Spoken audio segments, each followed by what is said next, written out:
وہ کون سی چیز ہے جسے خدا نے پیدا نہیں کیا؟ ایک کافر بادشاہ نے چند سوالات لکھ کر مسلمانوں کو شرمندہ کرنے کے لیے خط مدینہ بھیجا۔ یہ خط جب حضرت علی کی بارگاہ میں پہنچا تو آپ بھی حیران رہ گئے، کیونکہ اس میں عجیب سوال تھا، جیسا کہ وہ کون سی چیز ہے جو خدا کے علم میں بھی نہیں۔ حضرت علی نے فرمایا، بسم اللہ الرحمن الرحیم۔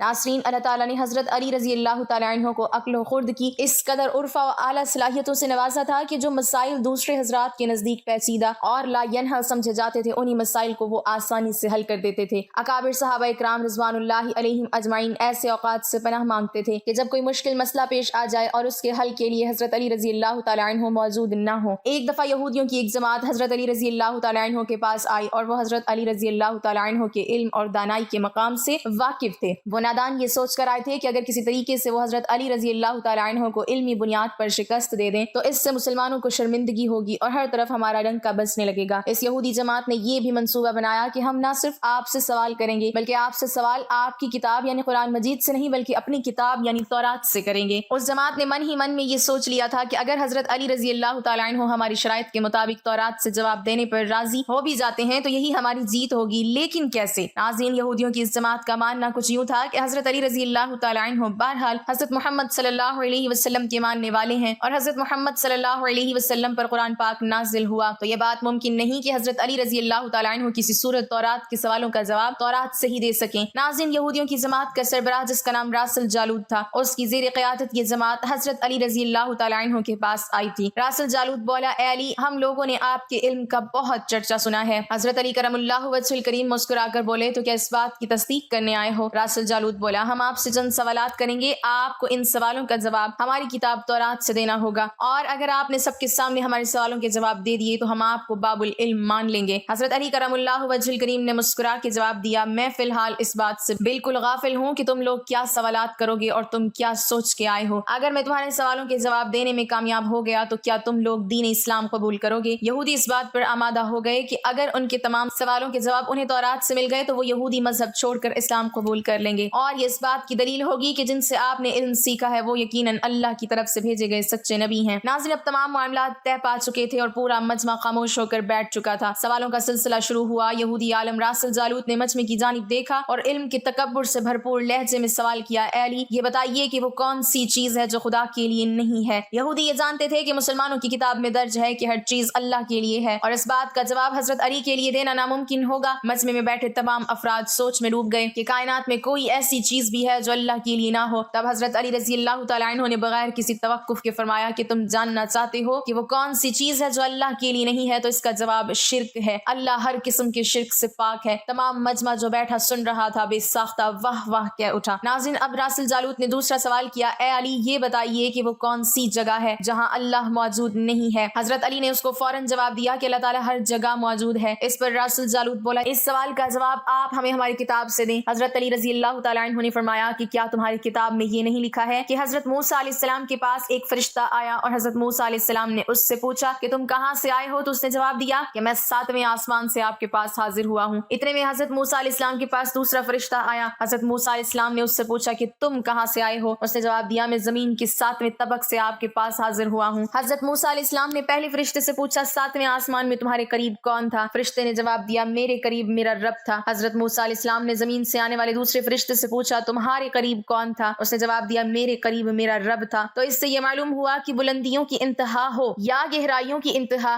اللہ رب العزت ہر جگہ موجود ہے۔ ناظرین، راسل جالوت اب تھوڑا گھبرا گیا تھا یہ دیکھ کر کہ حضرت علی رضی اللہ تعالیٰ عنہ نے اس کے سوالوں کے جواب اس کی کتاب سے ہی دے دیے تھے۔ اب اس نے حضرت علی رضی اللہ تعالیٰ عنہ سے تیسرا سوال پوچھا، اے علی، یہ بتائیے کہ وہ کون سی چیز ہے جو خدا کے قریب نہیں ہے؟ حضرت علی رضی اللہ تعالیٰ عنہ نے فرمایا کہ ظلم ایک ایسی چیز ہے جو میرے رب کے قریب نہیں ہے۔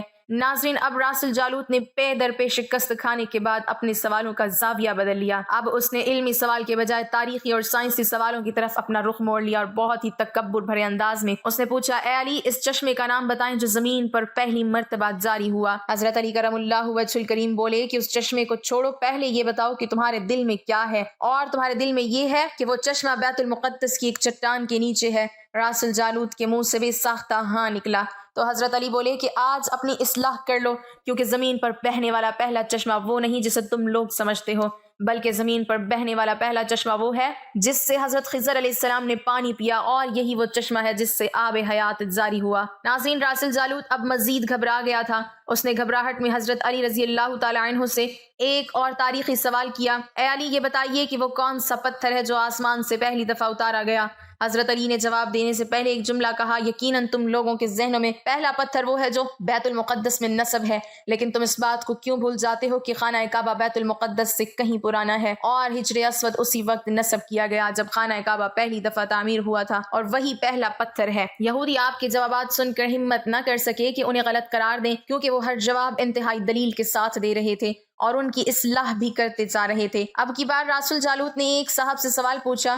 اس نے پوچھا، یہ بتائیے کہ وہ کون سی چیزیں ہیں جو مسلسل کم اور زیادہ ہوتی رہتی ہیں؟ حضرت علی رضی اللہ تعالیٰ عنہ بغیر کسی توقف کے بولے کہ تم اپنے ماہ السال پر غور کرو تو تمہیں خود ہی اس سوال کا جواب مل جائے گا۔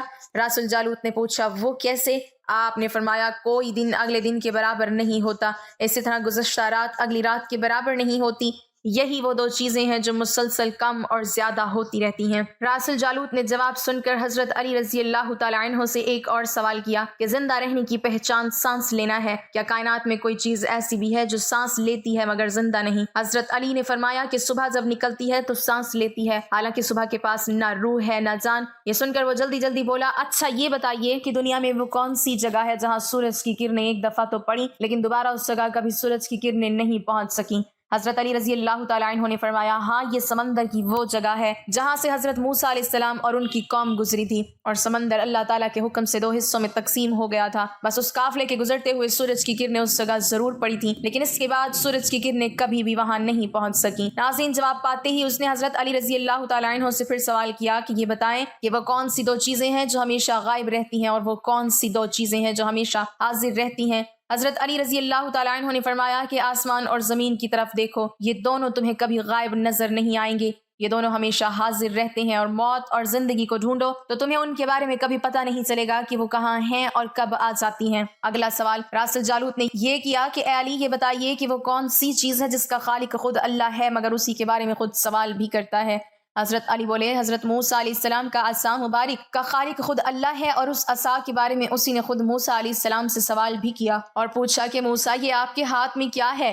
پھر اس نے اگلا سوال کیا کہ بیت اللہ کا طواف تو ذی حیات کرتے ہیں، لیکن اس بے جان چیز کے بارے میں بتائیں جس نے بیت اللہ کا طواف کیا۔ حضرت علی کرم اللہ وجہ الکریم بلا توقف بولے کہ کشتی نوح ایک ایسی بے جان چیز ہے جو طوفان کے دوران اس مقام پر پہنچی جہاں بیت اللہ ہے تو اس نے اس کے گرد 7 چکر لگائے۔ اس نے باب العلم حضرت علی رضی اللہ تعالیٰ عنہ سے کئی سوال کیے اور تمام کے جواب آپ نے بالکل ٹھیک ٹھیک بنا توقف دیے۔ تو مجمع میں بیٹھے ہوئے ایک یہودی بولا کہ حضرت، دنیا میں ہر شخص سوچ کے جواب دیتا ہے، لیکن آپ تو ہر سوال کا جواب بلا توقف دے رہے ہیں۔ حضرت علی رضی اللہ تعالیٰ عنہ نے اس سوال کے بدلے اس یہودی سے ایک سوال کیا، بتاؤ تمہارے ہاتھ میں کتنی انگلیاں ہیں؟ اس نے فوراً جواب دیا 5۔ حضرت علی رضی اللہ تعالیٰ عنہ نے فرمایا، تو نے بھی تو فوراً میرے سوال کا جواب دے دیا۔ اس یہودی نے کہا، یا علی، یہ کیسی بات ہوئی؟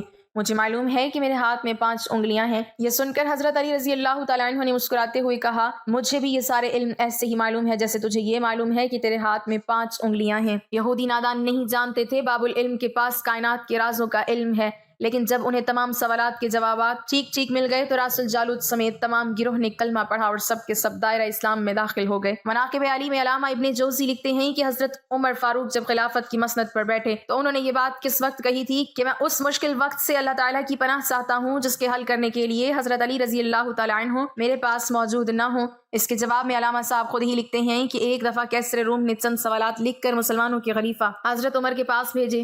سوالات ایسے تھے کہ جن کا جواب روم میں بھی کسی کے پاس نہ تھا۔ ان سوالات کا مقصد مسلمانوں کو شرمندہ کرنا تھا تاکہ مسلمان اپنے دین سے مدنفر ہو جائیں۔ چنانچہ مسجد نبوی میں عظیم صحابیوں کی محفل جمی ہوئی تھی۔ کیسر روم کا قاصد آیا اور خط پڑھنا شروع کیا۔ خط کی تحریر کچھ یوں تھی کہ بادشاہ روم نے لکھا تھا کہ یہ خط ہے بادشاہ روم کیسر بنی الاصغر کا وقت کے خلیفہ حضرت عمر کی طرف کہ میں نے جو سوالات لکھے ہیں مجھے ان سب کے جوابات بتا دیجئے۔ نمبر 1، وہ کون سی چیز ہے جس کو خدا نے تخلیق نہیں کیا؟ نمبر 2، وہ کون سی چیز ہے جو خدا کے علم میں نہیں؟ نمبر 3، وہ کون سی چیز ہے جو اللہ تعالیٰ کے پاس نہیں؟